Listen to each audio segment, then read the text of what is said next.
Meeting. Okay. We have started. How's everybody doing? Nobody wants to respond. I gave them two responses. The worms of melancholy are boring holes in our souls. Okay. The worms of melancholy are boring holes in your soul. Okay. I'm so sad. Where was that? I saw that. If you need any help, don't hesitate to ask somebody else. Okay, we're enough negatives. Let's get on to the positives today. We have been dealing with, I think, some very interesting stuff.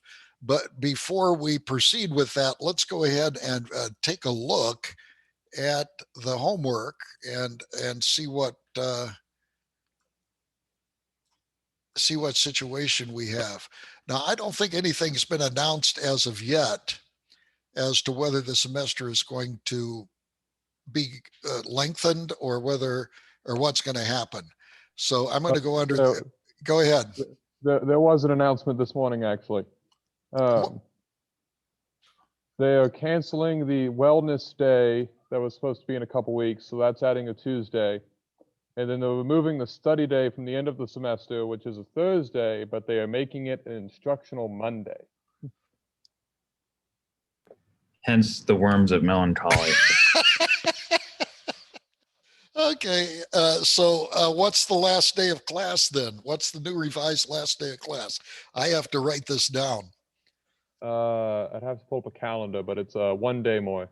Oh, it's just 1 day more? Do we have any more classes? We will not be missing the class on the 9th now. I see. Okay. But other than that, our semester is not lengthened for Tuesday. Right, so the last day of class now will be I guess that's April 29th. April 29th will be the last day. Okay, thank you. Thank you. April 29th. So for our class, our class hasn't lengthened. It's just added a class on a Tuesday where we would have had off, right? Okay, so we took 2 days off and we're adding 1 day. 2 steps forward, 1 step back. Okay, that helps me a little bit. Okay, let's go ahead and look at the homework and see what damage we can do here.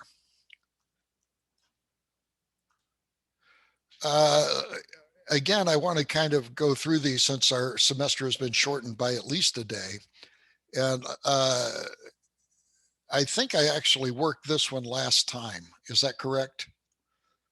Did everybody get that? That was kind of cool, wasn't it?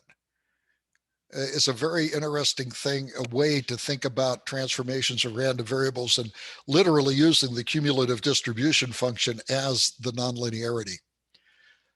So let's look at what if x is a discrete random variable or a Poisson random variable. What happens if you try to transform that into a uniform random variable? Who wants to comment on that?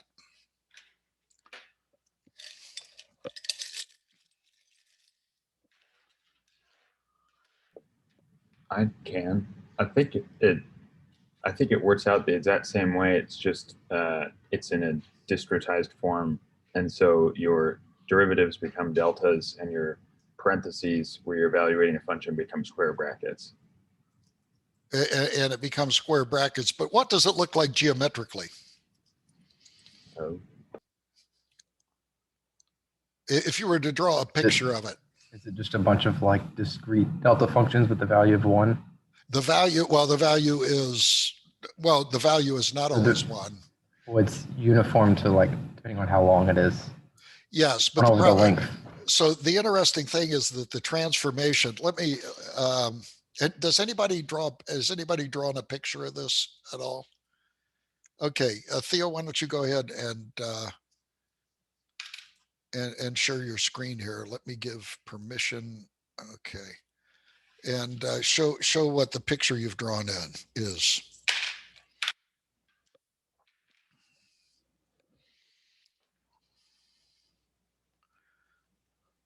Okay. Here is the picture. I think I'm unmuted. So you have along the bottom, your discretized probability density function. And then this is your cumulative probability density function, or your cumulative probability function. And when those are projected onto this vertical axis, you get a whole bunch of deltas. And in this case, I put those deltas as having a height of 1. But if you're, I think you would have some, you would divide by some factor if, for instance, no, I think they would all have a height of 1 because the range here would go up to 1 because your cumulative distribution function can only go up to 1. Right. So I think they would all have a height of 1. Well, I think I think you have the right idea, but your final answer is wrong. Anybody have a alternate way of looking at this other than what Theo says, another picture of it?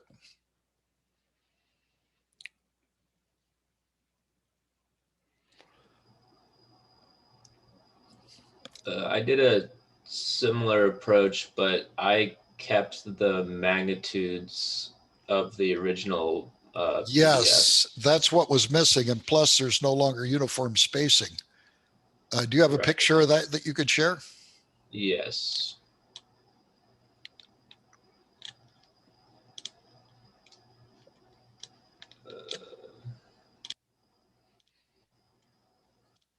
Yeah, it turns out if you have this discrete random variable, then this doesn't work very well.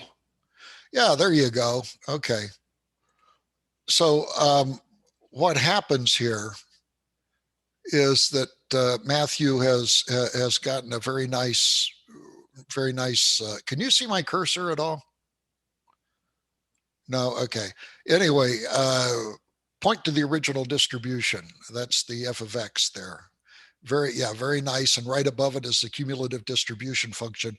Now, if you want to get technical, this is fine for illustration, but if you want to get technical, that cumulative distribution is a staircase function, isn't it?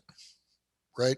Oh, right. Okay, but this does well for capturing that idea. But the point is that you bounce off of that and you get your sideways f sub y there, and all of the probability masses maintain their same magnitude, but they are simply shifted they're simply shifted in terms of their location on the y-axis. And what's interesting there is that you have a distribution in y that is no longer of the lattice type. I've called it the lattice type. That is where the random variable only exists at integers. Now it exists at other points, right? Other than integers. Those are reals. And so that's cool. Okay, thank you, Matthew. Yes, that's right. I think what the interesting thing is,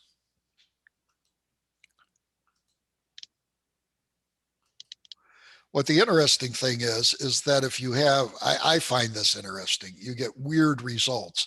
Say you had, for example, like a Poisson.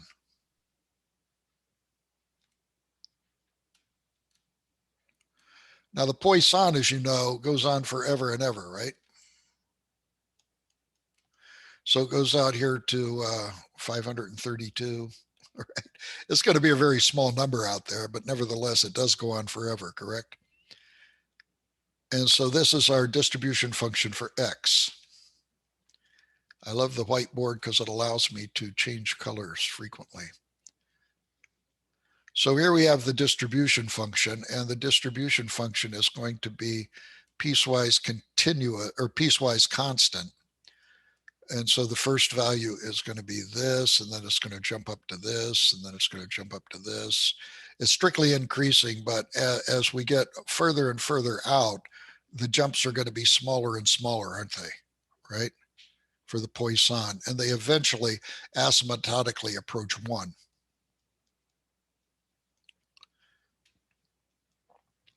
So this is the distribution. I think what is interesting about this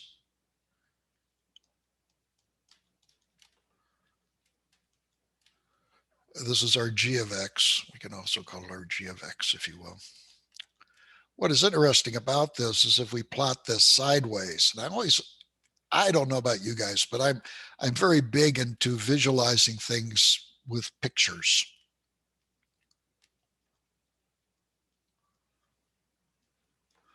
So we see that this bounces off at the origin and it probably goes to here.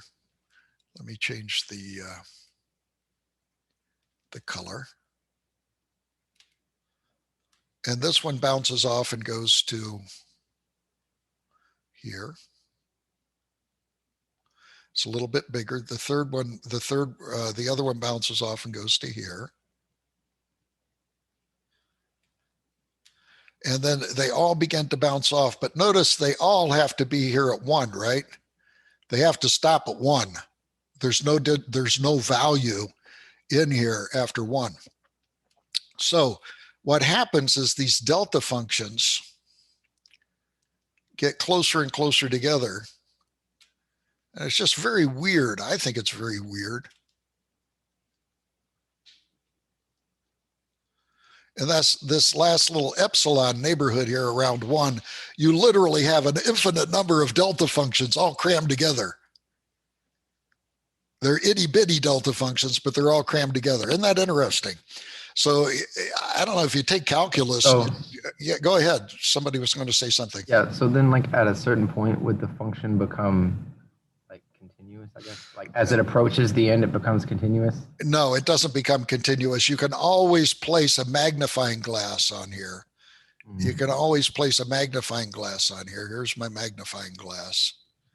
And if you blow this magnifying glass up, it will still be discrete.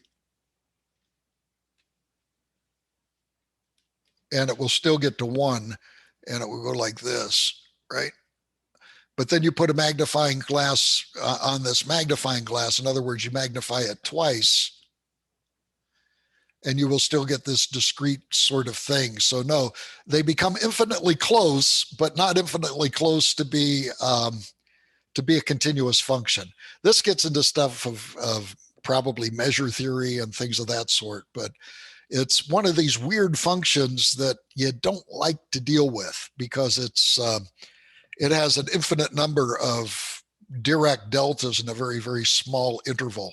And that's something, I don't know, it's just kind of weird.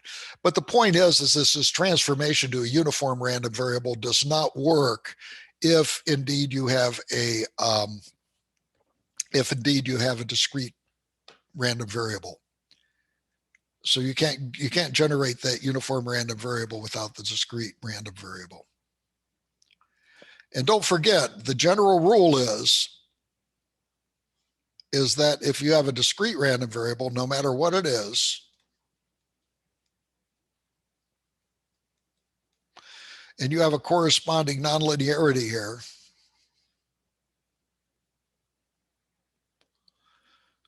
and you know what? I don't even want to make that uniform. Doesn't matter what the nonlinearity is. This is x, this is y is equal to g of x.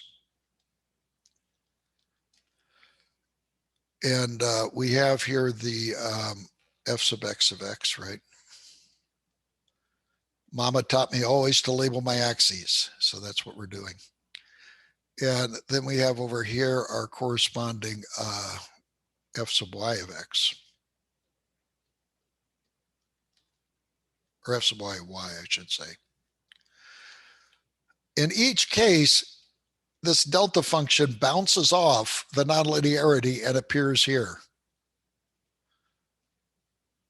There's nothing you could do by a functional transformation as we have here, y of g of x, to decrease or increase the value at a point. And so we have up here, this is going to be transformed to here. And that looks to be about the same size. And this one, now this one is kind of interesting. I've kind of cookbooked it so that it maps to this same delta function over here. Does that make sense? This maps to the same value of y. So what you do is you just stack the two next to each other. You take the one plus the other because they both map to the same point. And then you have this one which bounces off and goes over here. So that's the transformation on a random variable under the condition that your probability density function is discrete. So the only thing you could do is you can combine probabilities. You can choose the nonlinearity to combine probabilities, but otherwise, if you just bounce off, it just replicates whatever the weight of this thing is. If this has a weight of a quarter, let's see, what would be a good value? Say a fifth, a fifth, and 2/5, okay? What would the weight of this delta be? The weight of this delta would be 3/5, right? Because you would be adding up this contribution plus this contribution, because they stack on top of each other. The other ones are just going to be 1/5.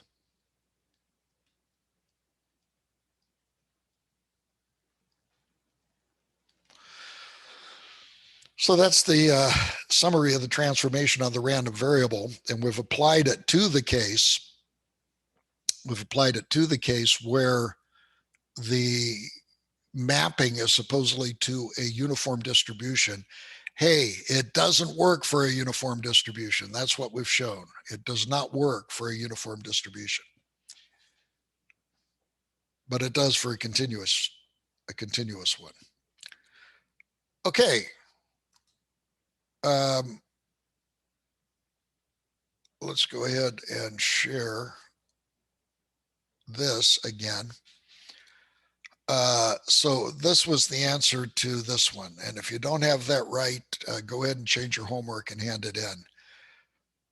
Show that the inverse of f sub y transforms to a continuous random variable, transforms a continuous uniform random variable to a density function. So this is important where you have, for example, something like in Excel or MATLAB, something that generates a uniform random variable. You usually, I think the most rudimentary cases are the ones where you can generate a uniform random variable or a Gaussian random variable.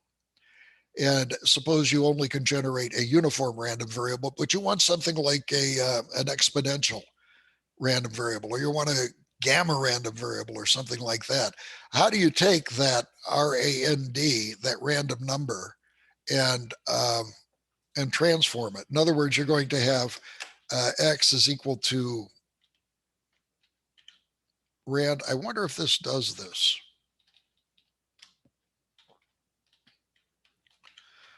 Okay, it didn't like that. Maybe I have to put the equal sign there. I'm used to Excel spreadsheets, but not so much with this.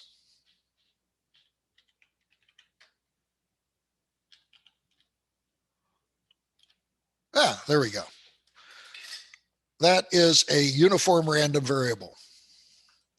And if I do it again, I'm going to get another random variable. If I do it again, I'm going to get another random variable. These are examples of random variables which are uniformly distributed on 0 to 1. But maybe you do not want a random variable which is distributed uniform on 0 to 1.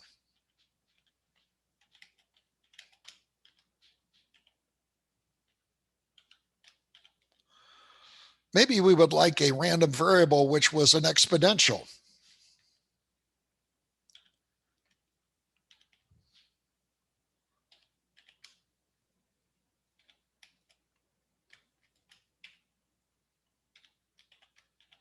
So this is an exponential random variable, and this is with a unit step. What we would do is we would take this number, I guess it's minus the log, of, okay, log with respect to a base, okay, of 1 minus this number. And then I don't know if there's a default. I believe that the default is an exponential, okay? Or I'm sorry, the Napierian logarithm, the natural logarithm.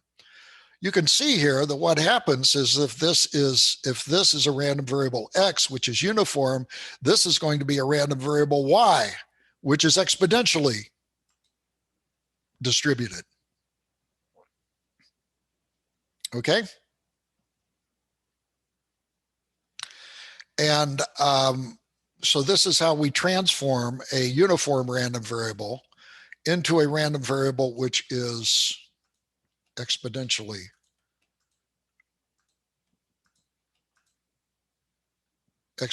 distributed. I wanted to give a, see if I could get a result which was bigger than 1. And that's, yeah, there we go. Okay. So therefore, it is a probability that it could be bigger than 1. So does this make sense? This is our g of x. This is what we're using for our g of x here. This is the whole idea of the geometric random variable.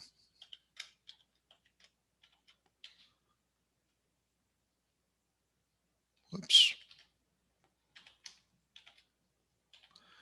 When it comes to typing, I have a condition known as hot dog fingers. I just go all over the place.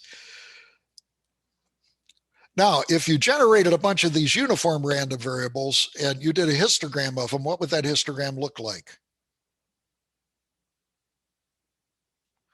It would be uniform over 0 to 1, right? Now we're going to take a histogram of these random variables. And what is the distribution or the histogram of these random variables going to look like if we generated a whole bunch of them? It would look like a decaying exponential, wouldn't it? It would look like a decaying exponential. In fact, I think I'll assign that as a homework problem for you. I'd like you to do that. Do it in whatever your favorite language is, Python or Excel. You can do it in Excel pretty easily, or MATLAB, or whatever you want to do. But it is kind of interesting to see. And I would like you to do this for the specific case of the uniform and the transformation of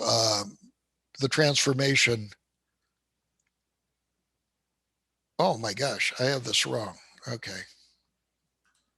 Yeah, the transformation here. No, I have that right. It turns out that the transformation that you need to do this with is minus log of 1 minus x. That's your g of x. I'm sorry, I've got this goofed up. This should be our f sub y. That's what I get for doing things on the fly. I confuse myself.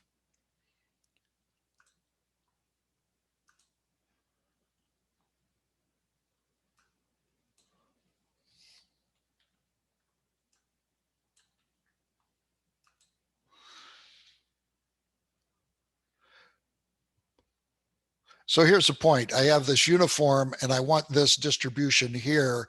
I maintain that if my g of x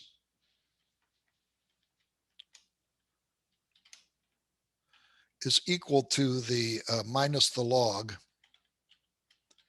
of 1 minus x,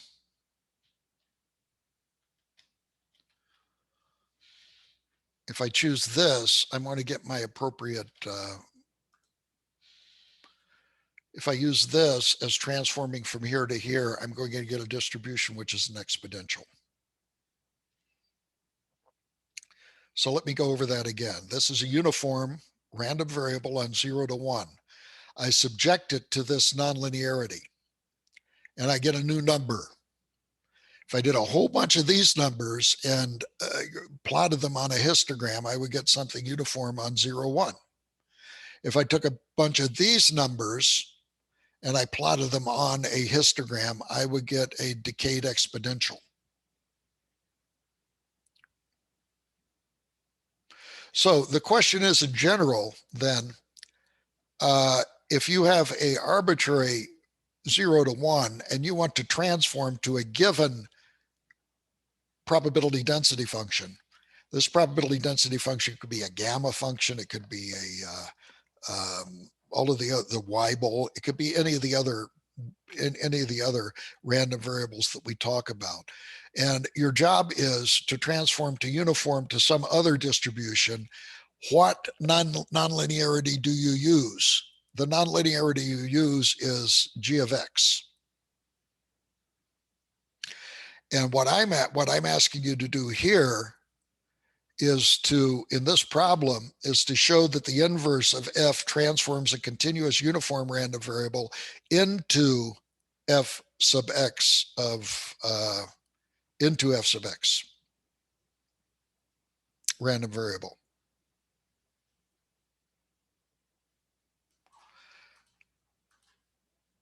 Now, what does this look like? This is interesting.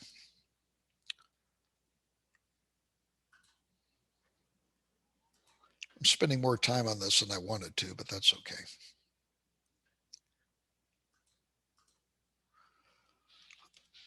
Yeah, here's the concept. I think I've drawn this already in here, by the way. We have something which is uniform on 0 to 1. And here is x, and here is x, and here is y.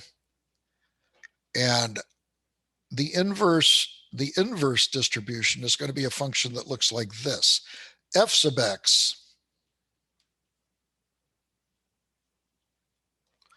looks like this, right?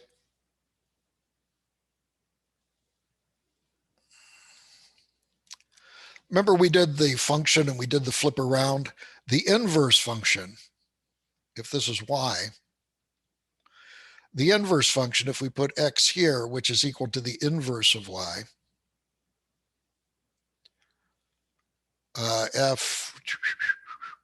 no, let's not do that. Let's do this first. I want to use I want to solve for the inverse of x. So this is x is equal to f sub x inverse of y. So again, this is like a logarithm and an exponential. The inverse of this looks like something which starts at 0 and kind of increases asymptotically to 1.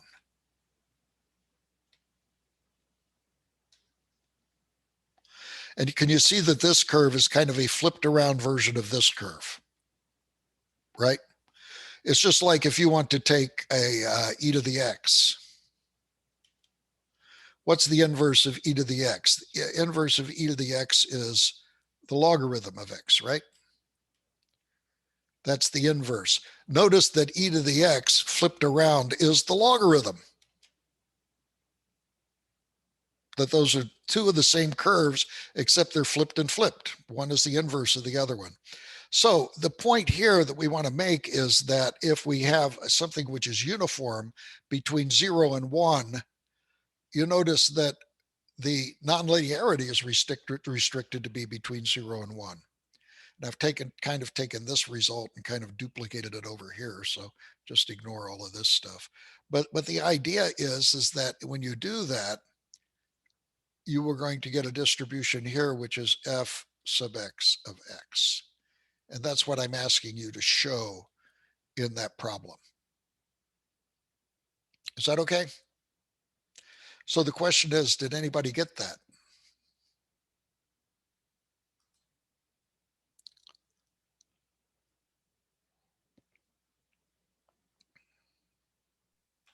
I didn't draw the pictures, but I got some math. Okay, did the math work out? Yeah. Okay, Adam, why don't you go ahead and share what you have here? All right. All right. By the way, I'm noticing your class participation. So, okay, go ahead. Right. So last time we established this definition here, where the CDF of y with respect to y is the probability of the random variable y was less than or equal to y. So then, since we've defined y to be g, which is the fx inverse of the uniform distribution, we can substitute this in here. Then we apply fx to both sides of the equation there. Because it's strictly increasing, you don't mess around with the inequality, right? Yes. Yes. Yeah. Mhm. So then we do fx to both sides there to cancel out the inverse. So then we have the uniform distribution less than or equal to fx of y. We know that the probability that the uniform distribution is less than or equal to x is equal to x when you're on a continuous, when you're on 0 to 1, basically. So then that just equals fx of y, meaning that they'd have the same cumulative distribution function. Take the derivative of them, they have the same probability distribution. Yep. There you go. Okay, that's the proof. It's kind of the same sort of proof as you did before, right? You just mess around with the arguments inside the probability and take advantage of the strictly increasing nature of it. Okay, thank you, Adam. Go ahead and unshare, if you will.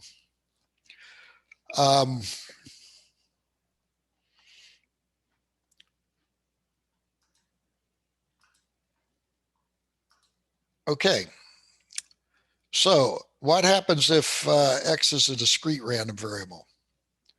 Let me ask you this. If you do y is equal to g of x and g is a function, is it possible to transform a discrete random variable into a continuous random variable?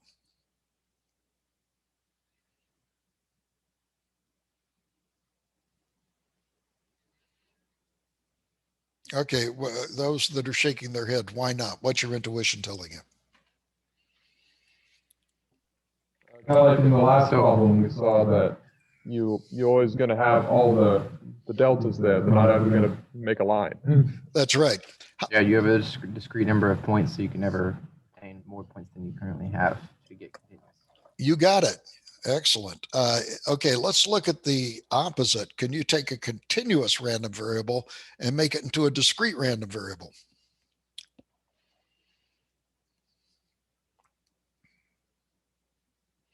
Can't you take a continuous random variable and make it into a discrete random variable?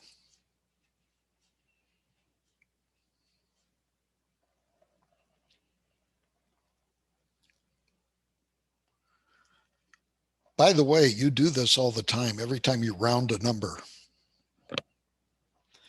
Every time you round a number, you're doing this. Let me give you an example.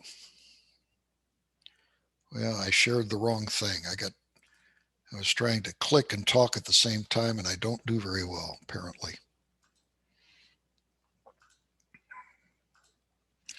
Yeah, here's the idea here. Here's the idea for that. Suppose that you have a continuous random variable.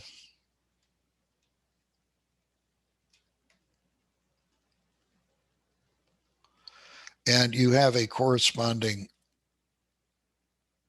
y is equal to g of x, right?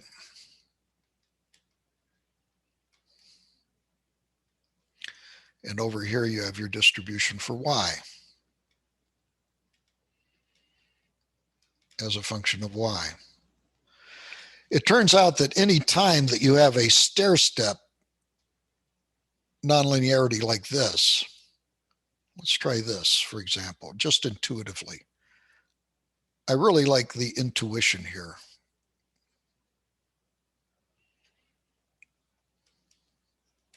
Let's suppose this is our g of x.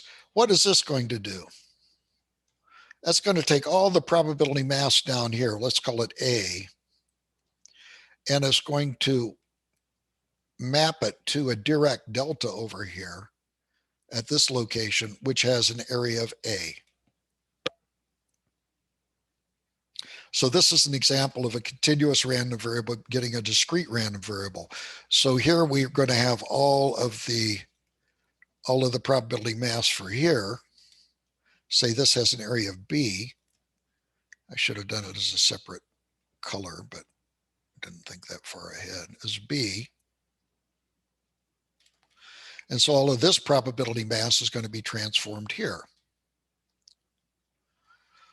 Now, I'm assuming that this is a 45-degree line. If this is a 45-degree line, what do you know about the transformation? It's exactly the same. So this transformation is going to go to probably like this. I'm trying to duplicate the same curve here as is here. That's just going to be a one-to-one mapping, right? It just bounces cleanly off of it. Then if we go to the next step, which is here, all of this probability mass, which we can call C, will transform here. So this probability mass will have an area of C, whatever that is. So you can see this piecewise constant nonlinearity with a 45-degree line generates a so-called hybrid distribution, right? There's discrete components to it. There's continuous components to it. But I think you can see that every time that we have a continuous random variable, we can make a discrete random variable. In fact, we do that when we round numbers. Say we have a distribution which looks like this. And we want to, here's 1, 2, 3, 4. Okay. What we'd like to do is we would like to take and we would like to quantize this, or we would like to go to the, well, let's go to the floor. You're all familiar with the floor operation, right?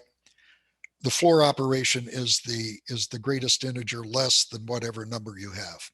If you go to the floor operation, you're taking this function, and here's your f sub y on the side. And you're mapping this to the floor function of 0. So if this has an area of A, this is going to have a Dirac delta with an area of A. And if you have now a distribution here, which is B, the floor distribution there is going to be whatever that area B is. Sorry, you can't see the yellow too well. And we just continue with that idea. Whatever the area is here, which is C, that's going to go to the floor area here of C. And you can see with the idea of quantization or dropping off or rounding down, I guess this is the best way to talk about this example. Rounding down, you're going to take the continuous random variable of whatever you're doing, and you're going to make it into a discrete random variable, right? So yeah, we see this sort of phenomenon happening all the time.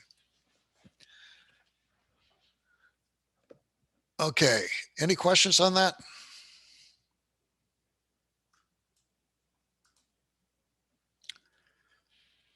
Okay, guys, I want you to be able to hand this in very quickly, say by the end of tomorrow. Or by the end of tomorrow. That's fine. Give you the weekend. Okay, anybody get this one? When f sub y, what is f sub y when x is uniform on this interval? Cauchy. It is a Cauchy. Yes, it is. In fact, this is what I promised earlier. Whoops, am I sharing my screen? I don't think I'm sharing my screen, am I? No, you're not. Okay. Well, here is the motivation for that. And that's the loose cannon problem, right? If you have a loose cannon and your cannon here is at an angle, let's do it this way, is from an angle of minus pi over 2 to pi over 2. That's your random variable. And you place this a unit distance from a wall, and you ask yourself, where does it hit on the wall? Right? If you're given theta, the place that it hits on the wall is equal to the tangent of theta.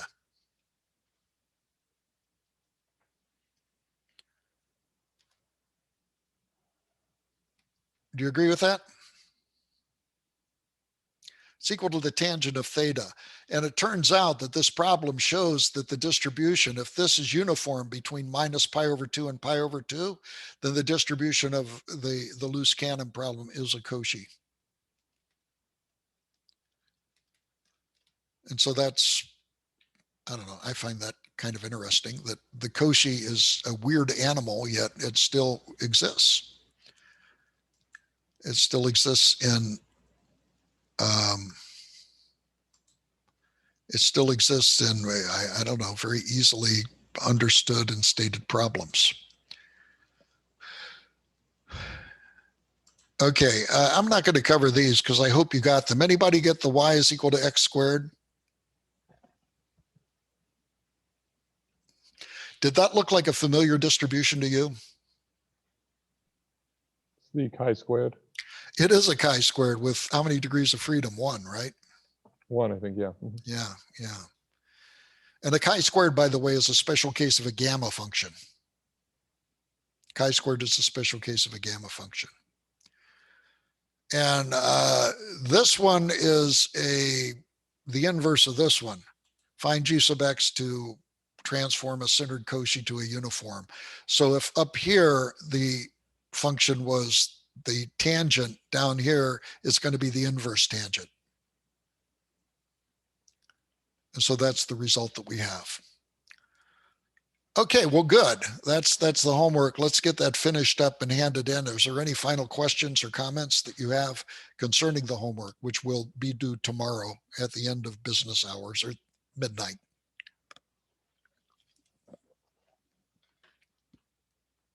Okay, good.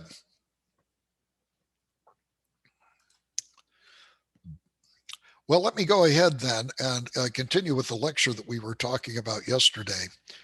And I do want to assign homework to talk about on Tuesday. And that will be on the spreadsheet here.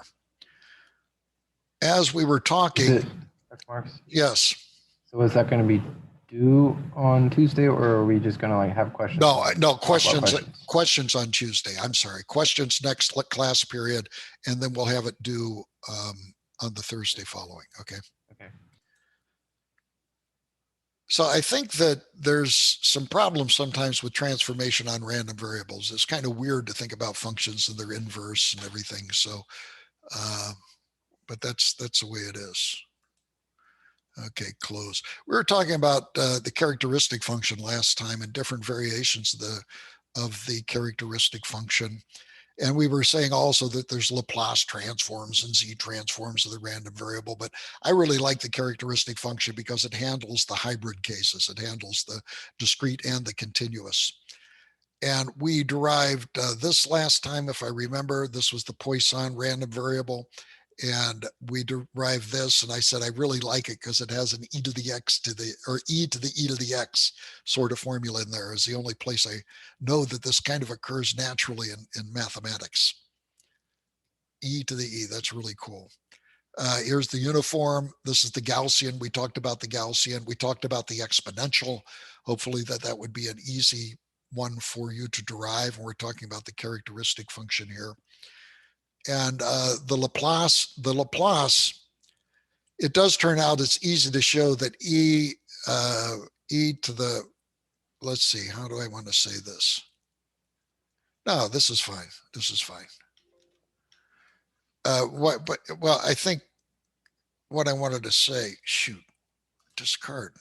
Man, what if you change your mind in the middle of that? They don't let you change your mind, I guess. Here's the interesting part.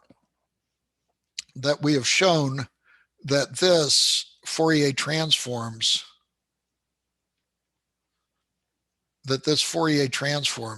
many times we use a double arrow for Fourier transforms. This Fourier transforms to this. Now, because Fourier transforms and inverse Fourier transforms are so similar, hopefully you remember this from undergraduate, that the Cauchy will transform into this. In fact, if you have a function x of t that transforms into an x of u or an x of omega, I think you'll find out that x of omega will Fourier transform, or I'm sorry, x of t. In other words, you take the same function and you put, let me redo this, x of t will Fourier transform into something like something very close to x of omega. In other words, you're familiar with a rectangle function Fourier transforming to a sinc, right? Well, this means also that a Fourier transform of sinc is a uniform. And what we're saying here is that the Fourier transform of this looks like a Cauchy function. And the inverse of this is also true, that a Cauchy-like function, if this were the probability density function, would map into something that looks like a Laplacian. We'll see this just in a slide or two. Here's the gamma, and here is the Cauchy. Remember what I said? That this Cauchy looking thing, this Cauchy probability density function, maps into a Laplace in the other domain. This again is due to something called the duality property of Fourier analysis. So this is the Cauchy random variable. Now recall, we talked about the second characteristic function. That's the log of the characteristic function. Do you recall that? That psi sub x, the second characteristic function, was equal to the log of the first characteristic function. And then we showed, this is a very useful property, that the derivative with respect to omega, the second characteristic function, evaluated at 0 is equal to j times the first moment, or the expected value of x. Then we also found that the second derivative evaluated at 0 is equal to minus the variance of x. So we can get the mean and the variance of the random variables at the same time. Now, we know that the expected value of x, by the way, and this is probably what you're taught, the expected value of x, which sometimes we denote by an x bar, is equal to this function.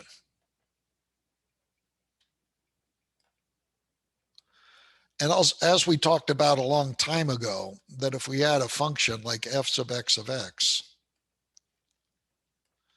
x bar is the so-called mean, and that's where the density function would balance. Let's see if I can draw my little hand here.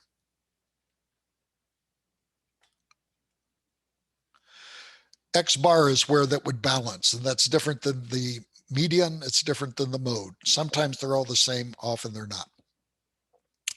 But that's the balance. And then we normally would get the second moment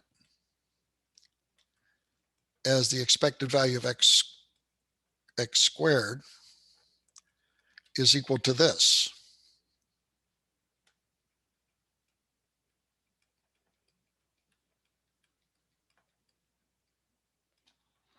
And then the variance is equal to the second moment minus the first moment squared. So hopefully you're all familiar with this. What we're saying is that these formula are valid. In other words, computing this integral gives you the mean or the expected value of x. Computing this integral gives you the second moment. And then you can get the variance by subtracting the second moment from the square of the first moment.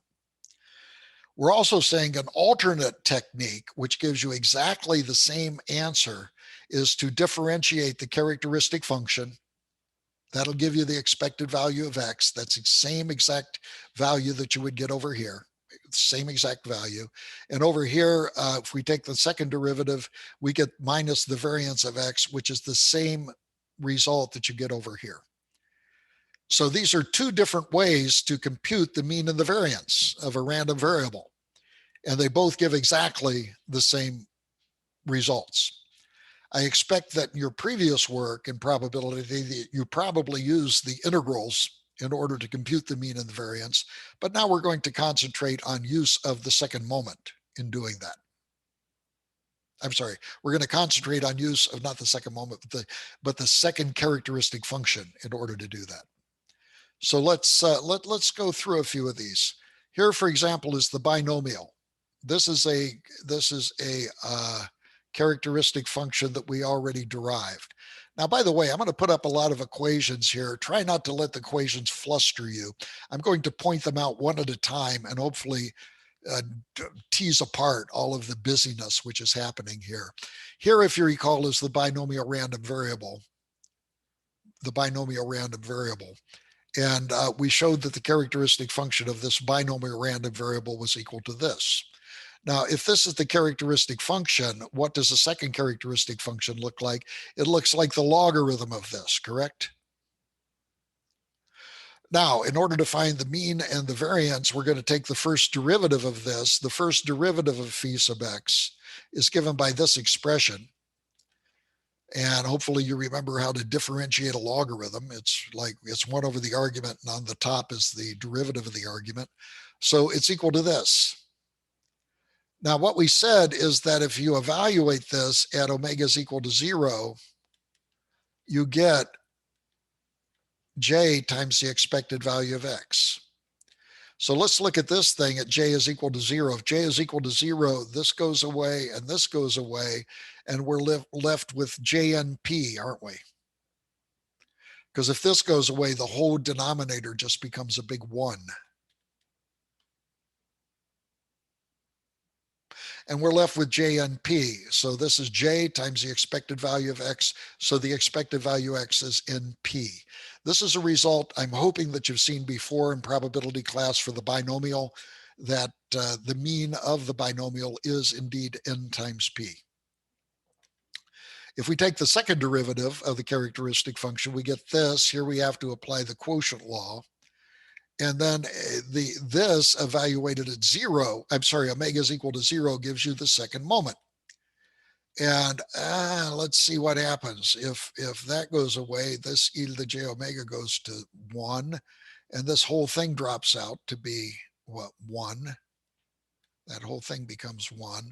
And so we get a 1 minus p on the top, and on the bottom, oh, and then we also get a np, and this e to the j omega goes to 0. The bottom just becomes 1. So we don't even have to worry about the bottom. So if we evaluate this at omega is equal to 0, it turns out the variance is np times 1 minus p. You might have seen it as npq, where q is the common notation for 1 minus p. That's a common notation for the binomial. So therefore, we have derived the same result without evaluating integrals directly as required a conventional way of doing things. Let's look at the geometric random variable. By the way, I've made corrections on the slides. The slides had the geometrical random variable starting at 0, but the characteristic function that I had the geometric random variable starting at 1. So I've corrected the slides, and they're available for your perusal and enjoyment. So this is the Russian roulette probability, right? Excuse me. And notice that I've started the count here at 1 instead of 0, which is what we did before. Here's the characteristic function. Real quickly, the second characteristic function is equal to the log.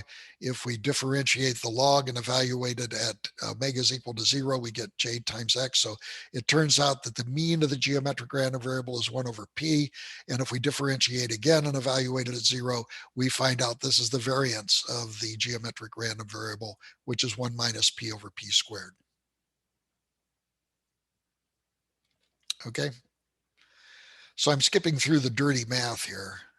I'll pause if I think it gets interesting, but a lot of this is just a little bit of calculus, applying basic rules of derivatives. This one's really fun because it really displays the easiness of what's going on. We have the Poisson random variable, which we show up here on the right, if you remember that. It has a parameter of lambda. Again, many of these distributions have parameters. This one has a parameter of lambda.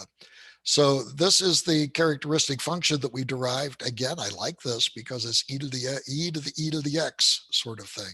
But if we take the logarithm of it, we get rid of one of the e's, don't we? The logarithm is equal to the expression that I just drew the check mark by. And this is really easy to differentiate. If we differentiate it once, we get this. And then we evaluate that omega is equal to 0, and we get that the mean is equal to lambda. If we take the second derivative of it, we get this expression, and we get that the variance is equal to lambda. So this is very interesting. The Poisson random variable is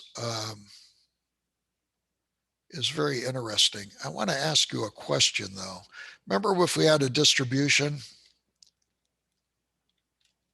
we had X bar, and we had sigma. And if X was in volts, what's the unit for X bar?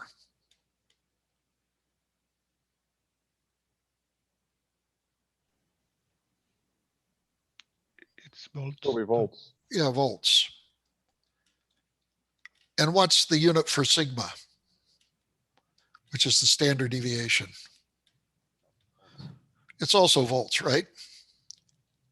And of course, sigma squared has units of what? Square volts, whatever that is. Is that okay? Here's where the curious occurs, and I want you to think about it. The mean of the Poisson is equal to lambda. Correct? The variance is equal to lambda. So the standard deviation is equal to the square root of lambda.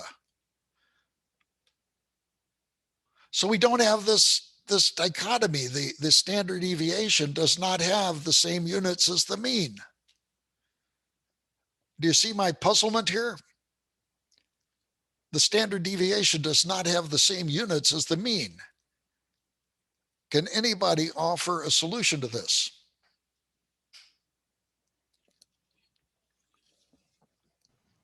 I think a square root of lambda is still volts. Well, if lambda is volts, the square root of lambda isn't volts. It's the square root of volts, whatever that is.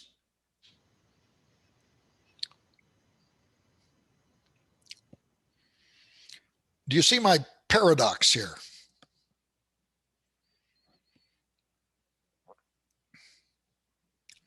Yes. Could you remind me why we choose lambda to be in units of volts, or where did that come from? That's a good question. Where did it come from? You're working towards the resolution of the paradox.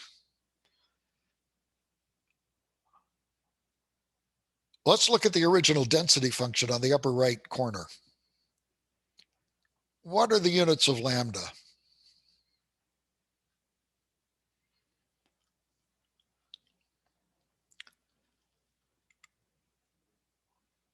In conventional use of the exponential, if you had the exponential raised to a power, that power must be without units. So if you take, for example, in Fourier transforms, if you take e to the j omega x or omega t, let's go into time.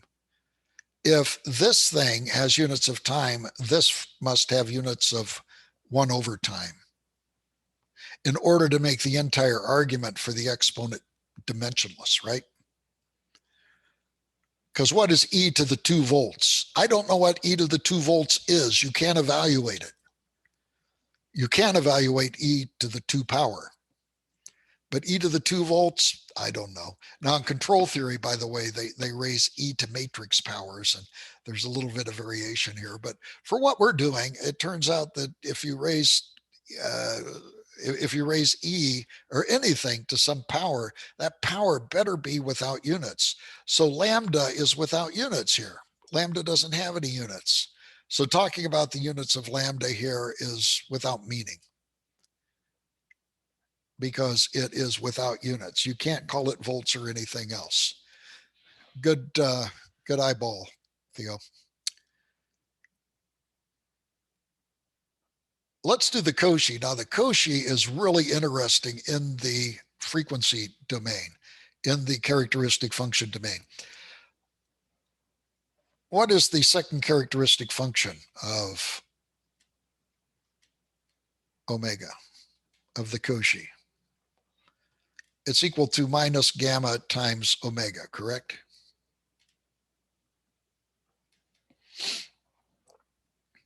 So let's look at let's kind of do a little plot of the second characteristic function. The second characteristic function looks like this with slopes of gamma.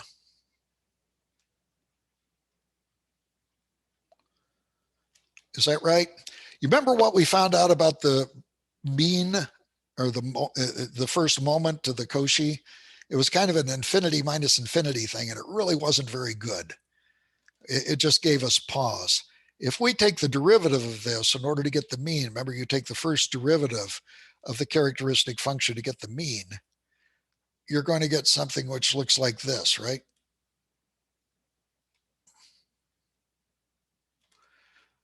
So what is the first moment of the characteristic function evaluated at 0? It really isn't defined, is it? Because at 0, you have a discontinuity. You might say, well, it should be at 0. Yeah, you could say that, but it really doesn't make it at 0. The first derivative evaluated at the origin is equal to 0. What is the second? You remember what the second moment was? The second moment was infinite. We proved that it was infinite.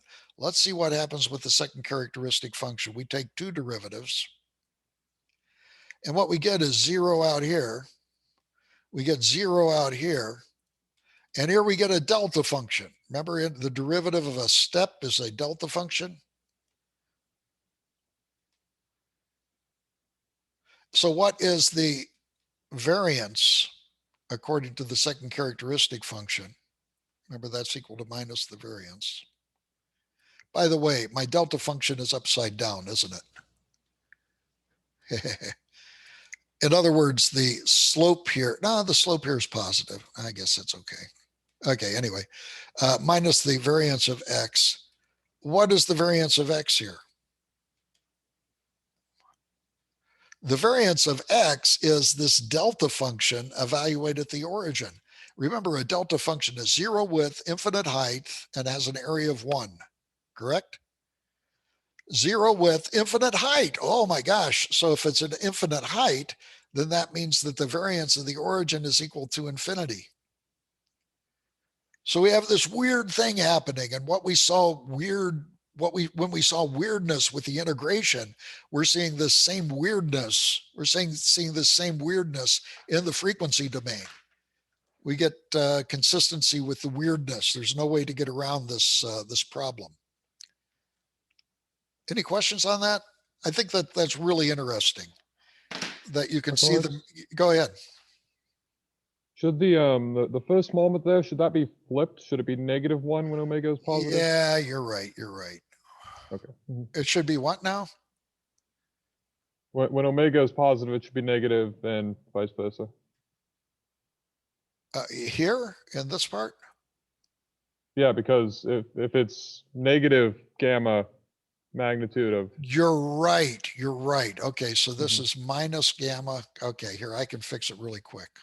How's that? And then that makes the impulse negative, and then that makes the variance positive. Okay, thank you. Thank you. Yeah, thank you for pointing that out. Very good. Exactly.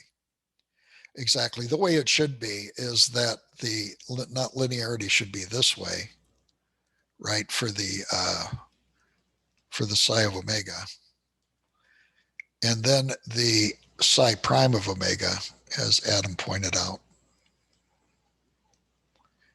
should be equal to this, right?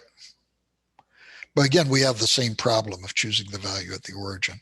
But I'm sorry, this is the first moment.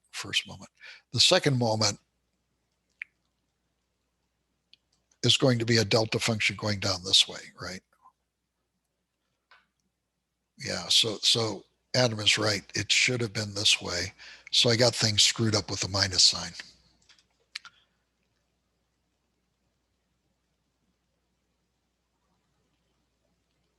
Okay, so all these are well and good and are very interesting sort of problems. Any questions on this at all?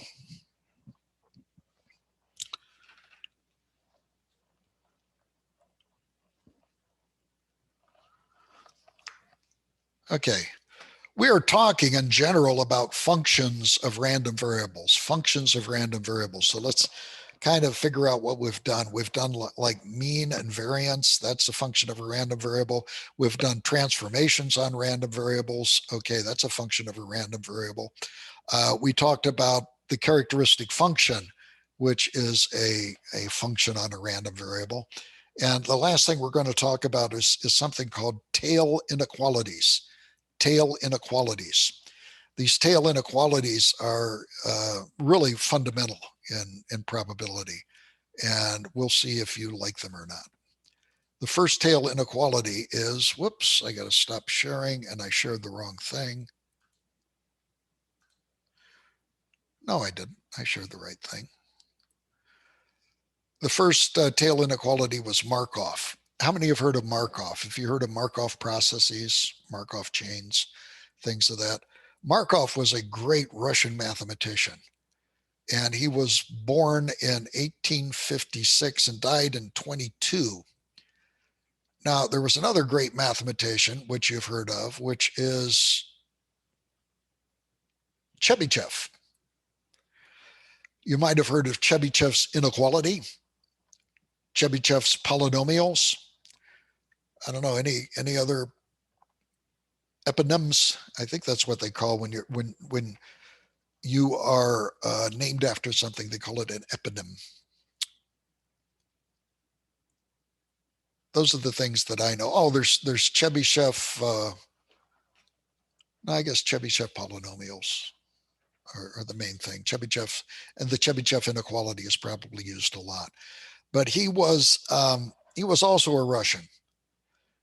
And which one do you think was the student of the other one?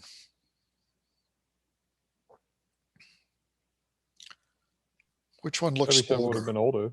Yeah, Chebyshev is older. Notice he was born in 1821. Come on, stay the same. And Markov was born in 1856. So Markov, if I'm not mistaken, was a PhD student at Chebyshev. Both of them were great mathematicians. A lot of great mathematics came out of Russia. In fact, when I was a boy and I was going to school for the PhD, you had to learn either Russian or German. The reason was some of the great literature in engineering and mathematics always came out of Russia or Germany. I took German, an enormous, for me, waste of time. It was like my daughter wasting her time taking calculus to get a business degree that she never used. So I learned German, which I never used. But the idea then was you needed to know Russian or German in order to read the current literature. That was the idea. That was the reason it was forced on us. And I am very happy that because of the IEEE, at least in engineering, that any international conference that is being attended these days must be given in English. All of the papers must be written in English. So that has decreased your need to learn things like Russian and German and increased people like Glauco's need to know English. And that's really unfortunate because English is such a rogue language. In the other languages like Spanish, I know, and in German, they have committees that oversee the language, that make sure that grammar is upheld and that there are proper words and proper uses of words. What's that called in Spain, Glauco? Do you know what the name of it is? Real Academia de la Lengua Española, it means the Real Language Academy of the Spanish language. Okay, and so there's an overseer. Go ahead. Real stands for the crown of Spain, and so. Oh, okay. So yeah, there is an official overseer. There's this official overseer of German. I don't know if there is for Russian or not, but I know there's nothing for the United States or for English in general. And that has to be really rough for the non-native speaker. Glauco, how many languages do you know? I know 3 languages: English, Spanish, and Galician. Galician is my regional language. It's the origin. Gallego, Galician. It's the origin from Portuguese, and Galician is the same language. Yeah. And Galician is the closest to Latin. So. Oh, really? Okay. It sounds like Spanish. Well, so which It's a was lot. easier for you to learn, English or Galician? Um, my mother language is Spanish. Galician is something we study at the school, and many Oh, people I see. I see. speak, Okay. especially in rural areas. And English I had to learn, so Okay. I yeah, I don't feel good with Galician yet. It's not like my Okay. mother language, but I don't feel good with English neither. So Did anybody else learn more than English in school? What do you know, Theo? Spanish. What was Spanish as kind of an engineer? Was Spanish more structured? I thought so. I liked that there were the verb conjugations, and I think they seem to make more sense than a lot of our English verb conjugations. And I think knowing a second language helps you to think about your own language, and gives you another platform with which to look back at your own language. Okay, that's cool. Oh, I remember the old saying about the teacher that told the student the English rule I before E except after C. And the student responded with what? He said, weird. Now that's funny because weird is a word that contradicts I before E except after C. So in English, there's always these contradictions. You don't have the fancy words. So I think that right now it's probably best that we begin with the tail inequalities next time. So the next time we meet, let's take a look at the current slate of homework problems. Well, the current slate is due on Friday, and take a look at the other ones, and we'll talk about those on Tuesday. I'm going to finish those up immediately after the lecture, and we'll talk about those on Tuesday. Okay? Is there any questions at all?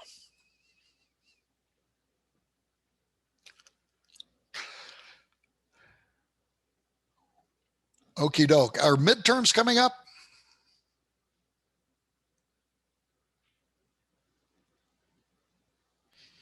I think Okay. I saw some in like